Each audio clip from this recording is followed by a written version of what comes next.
first formed tiny fissures of the rock. As time went on, the groundwater continued to eat away at the rock, forming bigger caverns on the ground. These caverns get large over millions of years. The Sterkfontein Caves started forming as long as 20 million years ago.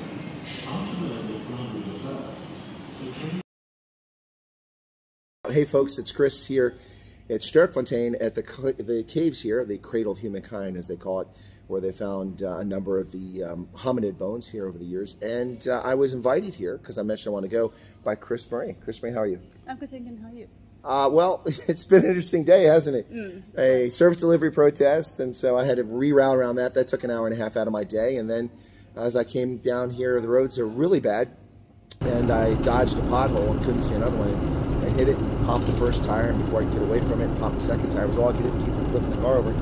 Anyway, I got some help from people and managed to fix the tires and got here. And originally, I think I said I wanted to shoot for 2:30, and then I updated this morning, said, let's go for, I'll try to get there 2. Yeah. But then I went to Maropeng by mistake, because I was discombobulated. But it can easily happen. Yeah, and so then it was only 10 minutes over here, but I got here before 2:30, so it worked out pretty well. So you've been here before, of course. I have, yeah. Yeah. So, how many times? Probably about 6, 7. 6, 7 times. Okay. And why is that? You just like the place, or? No, I normally bring school kids or family members or to show them, because they're not from here. Have you taken the Maropeng as well? Once. Yeah, it's not as exciting as going down the caves. Caves are pretty cool. Yeah. So we went down there earlier, and the tour guide was pretty good. He was pretty entertaining. Yeah, he was quite, that was quite nice. In South Africa, all the surrounding bush area is Cradle of Humankind. Cave systems, though, form Cradle of Humankind here. About 300 of them. Fossils came from 15. This one here is the biggest cave structure they've got and the most productive. So most of the fossils, including Mrs. Splash, came from inside this cave. The reason I have you standing here, I just want you to see that. Just kindly look up for me. With your mouth closed, there are birds up there. I'm speaking from experience. What's this star? That's one of so many sinkholes that are scattered all over the top. You're telling some interesting stories about it, but the weather's just absolutely perfect, isn't it? It's fantastic. It's lovely. It's about 24, 25. Is it really that warm? I didn't realize it's that warm. It seems cooler. Anyway, but it's quite nice. Stark difference from the other night when I was in Uppington, and it was 3 degrees in the evening, which was fine with me, but all of the folks that invited me there were kind of chilly. We had that on the weekend, but now it's getting better. So it's getting about to 10, 11 now, I think. So you live not all that far from here. You don't have to say where you live, but not all that far from here. So this was a short jaunt for you. Yeah, it's about 40 minutes in traffic. In traffic, sure. And potholes. And, potholes and traffic lights. A lot of them. I can attest to the potholes from today. Oh, and I said traffic lights, not robots. Oh, you did say that. That's interesting. You know, she's adjusted to the American audience, although this will be played for everybody. So, anyway, well, we got here. So we got mid-afternoon now. It's late afternoon if you're going through the caves, but it's quiet because everybody's left. Yeah, I can't even get a cool drink. Yeah, we're going to get something to drink at the cafe, and they aren't closed yet, but they closed down the cafe. I guess they want to go home. Yeah. Such is life. Now, you were telling me that you cycle out here just below the caves. Yes, there's a loop. They call it a loop. It's a cycle route that you can take. It differs from between 65 k's and about. You bike 65 k's? Yeah. No, what are you so fit? 35. I think the shortest one is 35. It's too far. So it's so far on a I'd be road bored. bike. I'd be bored after 5 kilometers. Oh, if you go on the mountain bike, it's much nicer because then the scenery is better. Yeah. But the road bike is boring. For me, I don't know. I'm sorry, road people, but yeah. But you told me an interesting thing about the bike riding out here. That there tend to be bandits. Yeah, if you don't watch out. If you go on your own, that's why staying in groups is better. Staying in groups, but it doesn't guarantee. Yeah. It's crazy stuff. And you get back on these back roads, small roads through the hills and such. It's very easy to put up a barricade or to block someone or cause trouble. There's no way to get out. So. Yeah, and I say nobody does anything, so because they're scared as well, and I understand that. But yeah, there's different ways of how they do it. As I said before, they tend to like the last time they lied down in the rock at the back and then stopped and jumped out because you can't see them there. Just hiding in the grass or something like that. Yeah, they also do that. Sometimes I think they throw a rock to you. Oh, jeez. Well, I remember years ago, I was telling somebody the night that years ago on the R21, on the overpasses, they used to drop cinder blocks off there and hit cars, and then they would pull them over, and the men and women, if they stopped, they would rape both of them. Yeah, no, yeah. I don't Crazy know. stuff. No, it is. I had to warn my parents now to please not drive at 4 o'clock in the morning, because they still used to way back then. But they've got the whole day to get where they want to go. So please don't do that, because I was worried about that road specifically. Well, with good reason. So you were a viewer of my original channel that YouTube took down. Yes, I saw you once, no, not once, more than once, 2 or 3 times, and then you disappeared, and I couldn't find you anywhere, because I didn't know your name either, so I couldn't find you. But and then I got your name from somebody, and I still couldn't find you, and then I just left it, and then somebody in California gave me a link to your site again, because they found you. I don't know how, also via something, and then and I found you again. So then that's why I only became a member late. It's crazy. I mean, I'm sure there are thousands of people in that boat, and they don't even know I'm back. Even to this day, now 18 months after I restarted the second channel, I still come across people pop in the chat every now and then like, I thought you left YouTube. I never left YouTube. No. YouTube left me. No, exactly. But I came right back to it just 2 days later. So I mean, but it's frustrating because 23,000 in 4 or 5 months, and then 18 months later, just 7,600. It's difficult. But some people don't like the content. They don't like me. I'm sure I don't strike everybody's fancy, but people are welcome to dislike it. But it's strange how it took so long to get so many. I mean, I realize a lot of people, they'll watch something like Senecal and go, they're excited about it, so they'll subscribe just out of habit, and then maybe they never go back to the channel. So maybe that's what happened. A lot of those people just didn't come back.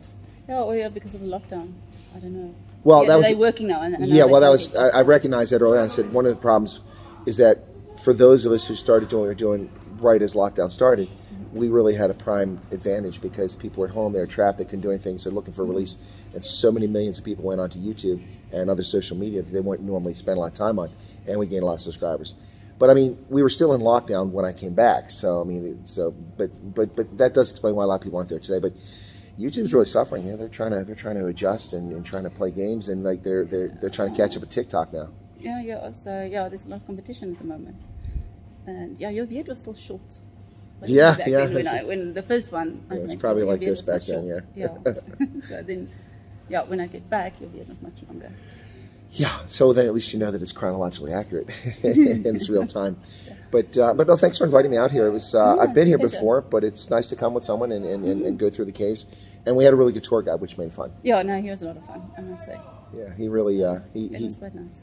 He knew his stuff, but he also had a good sense of humor. He'd make some things up, which were pretty entertaining as we went along. So anyway. And sometimes we just as it was quite entertaining. Gosh, what else can we talk about here? There's not much. Yeah, that's right. It's just beautiful here, but it's stunning. I mean, it's amazing. But then, of course, so there's 2 sites around here that get a lot of attention from tourists.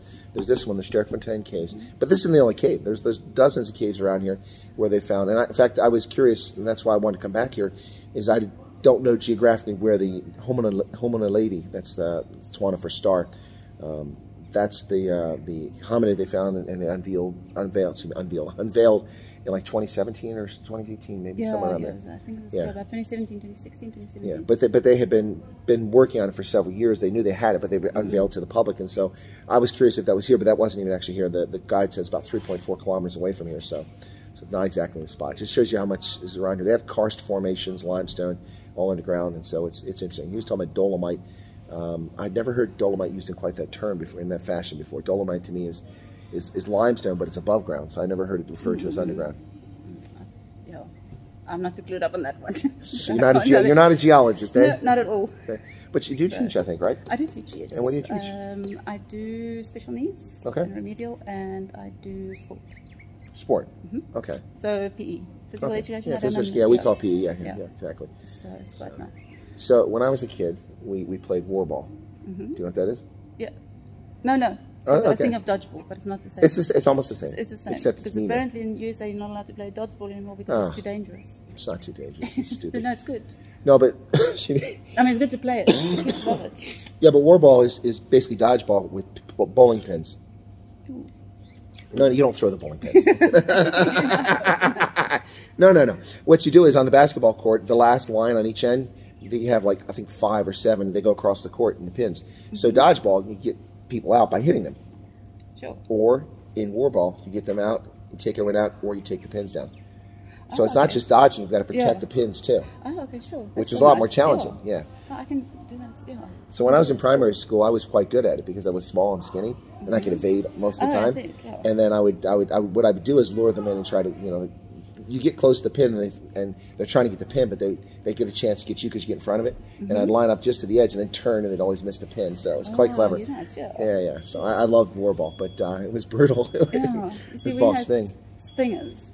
You throw each other with a tennis ball, but you throw really hard. Yeah. That was nice, but you're not allowed to play it anymore. Not even in South Africa? No. In some schools, yes, but some schools, no. Because you normally get a bruise or so. Yeah, I guess it's a kinder, gentler world now. Definitely, not like before. Anyway, well, were you going to say something else about sport? I'm sorry, did I cut you off a moment ago? No, you didn't. No. I was going to say, with the stingers, I think, and then the dodgeball. Yeah. So no messing with rugby or football or something like that?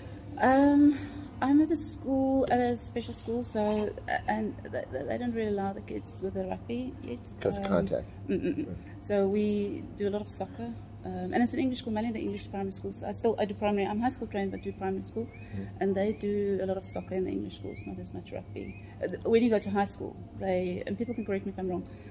But I normally, if you go to high school, they do a lot of rugby in the English schools. So that's why. But I do like watching rugby. That's what I say. You are a rugby fan. Yes, and cricket, and I'm a huge cheetah supporter, and I will never stop. I'm sorry, everyone. Yes, I. Well, there's cheetah supporters in my crowd. I know there's a lot of bull supporters though, and surprisingly, a lot of Stormers fans. So, but they try to hide when I say I'm a Stormers fan. Then Then they always come out and talk about Stormers after the fact. I know. The Stormers fans are Sharks. What about the Sharks? Are they Sharks fans in your? Oh yeah, they're Sharks fans. I have a huge following in Durban, so a lot of Sharks fans. But I tell people I could only ever watch the Sharks when Bismarck Duplessis played for them.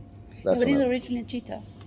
Yeah. No, I know. But he played for the Sharks for a long time. Cheetahs. Yeah. Well, I mean, look. But they do play nicely. But for the Stormers, as Ronaldo's always saying, they steal everyone from the Eastern Cape. So. Yeah. But if the Cape doesn't have, they've got nothing. Right, they haven't got a team. The Kings are gone now, so there's nothing. So they can steal them. Exactly. So obviously, I was going to ask if you had a Currie Cup team. Obviously, the Cheetahs. So did you follow them on the Super Rugby as well? No, not at the moment. Well, I mean, they're not in the Super Rugby anymore. When they were there. Yeah. But now that it's nice to me that they're now the different league that they. The URC. Well, they're not in that now, but they're going to come to it. And before they were in the European. Well, yeah, what they were nice they were kind of the test case, and I think that was unfair. The Kings and the Cheetahs were kicked out of Super Rugby, and they went to the United Rugby Championship, but it was still called Guinness Pro 14. So they went and proved that it was feasible for South African teams to go there, and the Kings were terrible; they were obliterated. But the Cheetahs did very well. They finished 9-7 one of the seasons. They got to the playoffs, and they played 2 seasons. And then, because Super Rugby just fell apart by Sanzar, they decided to invite the 4 big teams from South Africa to be part of the URC, and they threw aside the Cheetahs and the Kings. The Kings are now bankrupt, and they've gone, but the Cheetahs are still around. And I thought that they were going to go to the Currie Cup final, but they were shocked at home. They always do that. I don't know. They play sometimes like the Springboks, the last 20 minutes, they just give it away. Sorry, they don't always do that. But they do it too frequently. Yeah, they do it a lot. And then, so I was worried about the Springboks against New Zealand the other day as well, that they will, in the second half. And New Zealand normally comes back in the second half. And, or normally they play hard in the second half. Well, New Zealand, the last 10 minutes are so critical. You got to be careful about the last 10 minutes because they'll break your heart. And that's what happened this time. South Africa led 23-21 with 8.5 minutes to go. And then that stupid kick from Hendrikse over the top. Nobody to defend it, and they run it back, and they get a try out of that, and then just broke their backs. But no, the Cheetahs, I mean, the Pumas, good on them, but I was shocked that the Pumas beat them in Bloemfontein. I thought that the Cheetahs were going to win for sure that game. They had such a good season. Yeah, they should have. There was no reason for them not to. But you see, the Pumas played for something. They did. The Cheetahs as well, but they've been there. Yeah. The Pumas have never been there before. Right, they've never been to Currie Cup final. I think they just put everything in because they've got nothing to lose. And of course, I rooted for the Griquas in the final. Yeah, and the Pumas won, and I think it's for the reason you just said, because the Griquas have been there, but it's been 50 years. But so the guys who are playing don't know it, but the franchise knows it. But the Pumas really were playing for something, and you could see it in Bloemfontein, the way they came back in that game. It was an incredible finish if you're a Pumas fan. But I was, whatever the case, it was nice that the Griquas and the Pumas in the final. That was something different. It was nice. So. Yeah, it was nice. But that whole week, all the teams that are not likely to win were winning. Yeah, the lot of whole upsets. week was upset. Yeah, A lot of upsets. Yeah. National, international. Yeah. So that was provincial. Yeah. Oh, cool. Well, folks, that's Chrismarie, and she's a viewer, and she was on the original channel, and then lost me, and then found me again, so I'm so grateful for that. And we met here at Sterkfontein in the West Rand in South Africa, in Gauteng province, just inside the border. Northwest is just about 20 kilometers the other way. But anyway, it was fantastic. Thank you so much. I really enjoyed it. It was a pleasure meeting you. Yeah, me too. All right, folks, we'll catch you next time.